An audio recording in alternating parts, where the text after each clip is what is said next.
Hello everybody, I'm Thaddeus Cruz with your Shuckers Wrap-Up here from MGM Park, where once again the Biloxi Shuckers rode a wave of dominant pitching and early offense to take out the Chattanooga Lookouts on Friday evening. Bottom of the first inning, Nathan Orff with one out shoots a double down the right field line to put a runner in scoring position for Brett Phillips. And Phillips with a double of his own into the right center field gap. That'll plate Nathan Orff for the first run of the game for Biloxi.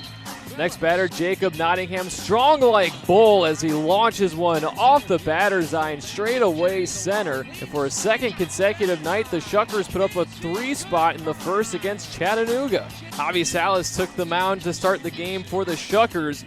Second inning, DJ Hicks, take a seat. Travis Harrison, see you later. And Mitch Garver. 1-2 easy as Salas strikes out the side in the second. Top of the fifth, he's still rolling right along, gets Garver swinging again, his 8th strikeout on the night, setting a career high for the right-hander. A no-hitter going into the 6th for Salas. That is until Stuart Turner on a 3-2 pitch hits a high fly ball in the left center field. Brett Phillips gives chase and leaves. Oh, but he just can't come up with it. Bounces out of his glove. Ruled a double, and the no-hitter is broken up after 5+ innings for Javi Salas in his first start with Biloxi.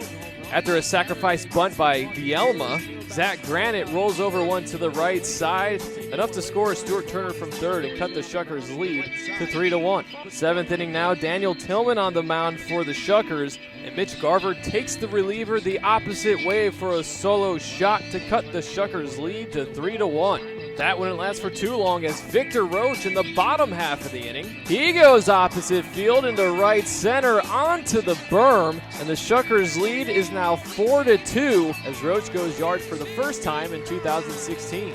And just for insurance purposes, bottom of the 8th inning, Brett Phillips already had 2 hits up until this point. Why not make it 3? Opposite field shot for Brett Phillips, his first of the year. Phillips with a monster night at the plate with 3 hits and 4 at-bats. He also ended up driving in 3 of the Shuckers' 6 runs on the night.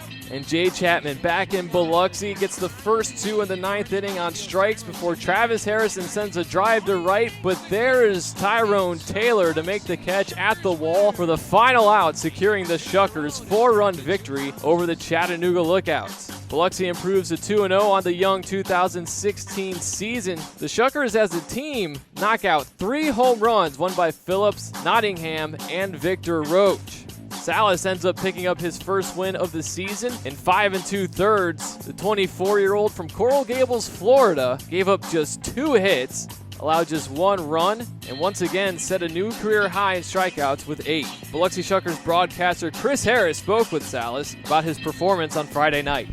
Here with last night's winning pitcher, Javi Salas, who took that no-hitter into the 6th inning. And Javi, a career-high 8 strikeouts for you last night. You had things going. I felt good. I felt good from the outset. I felt like Nottingham and I had a good game plan going into the game, and we're on the same page the whole night. And it's nice when your catcher knows where you want to throw it and how you want to attack hitters. And I really didn't shake him off all night, so he did a great job back there.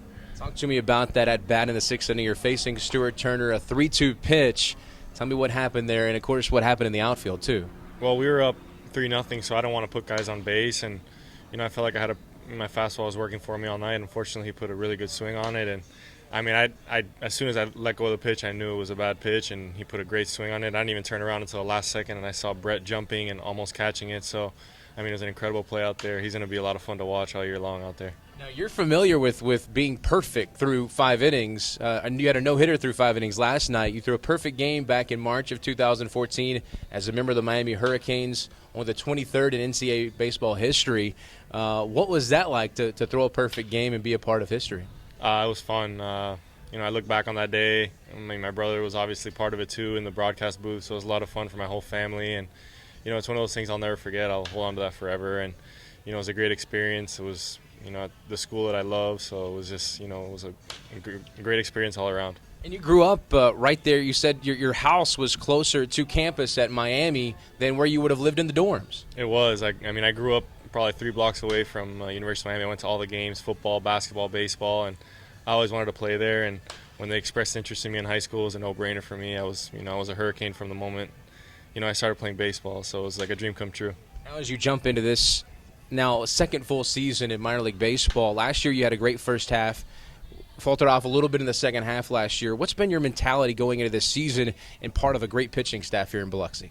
Well, I think the most important thing for me is staying healthy. At the end of last year, I felt like I expended too much energy in the first half, and the second half I didn't get a little tired, but I think it wore on me, and with my first full season I was kind of learning on the job. And this year I felt like I had a really good off season. I prepared myself as best as I could, and I'm just excited. I'm excited to be here and to be part of this club. And what's it like to pitch here in Biloxi in front of the fans at MGM Park? What was it like to take the mound here for the first time last night? It was a great atmosphere. It was a beautiful park, and I'm excited to play in front of the fans here for the better part of the rest of the season. And it's a fun place to be. It's right in the middle of the city, and there's a lot going on, so it's exciting. All right, that's Javi Salas, last night's winning pitcher. Thanks for watching, and enjoy the game.